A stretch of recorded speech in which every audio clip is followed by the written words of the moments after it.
Odisha staff selection commission एते बेपरवा भाव चली जे एठी 2025 मसीहा डिसेम्बर मासरू ये 2026 जनवरी 2 तारिख हो गला। पिला माने दीर्घ दिन धरी एठी आंदोलन करुछंती, दाबी जणाउछंती, शीत काकर राति रे एठी पड़ी रहिछंती। तथापि सरकार निद भांगुनी।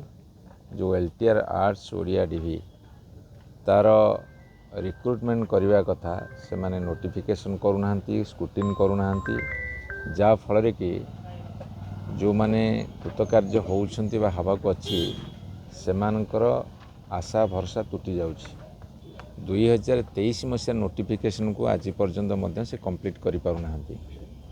तेणुक आम डिमांड रखुचु राज्य सरकार तुरंत हस्तक्षेप करंतु।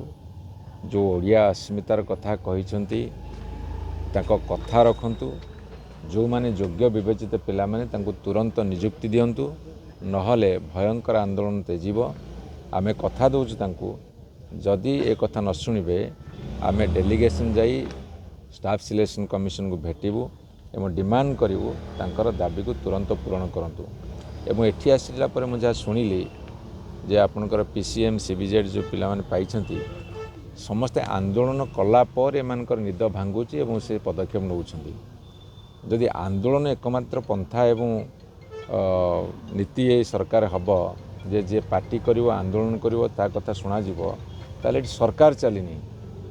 ए सरकार बेपरवा मनोभाव दूर करंतु। Staff selection Odisha staff selection commission को निर्देश दियंतु, तुरंत कार्यानुष्ठान लेबे, नहले आंदोलन तीव्रतर हम। से ओडिशार बहु लोक एमानकु समर्थन करी राजरास्ता को ओह्लैबे।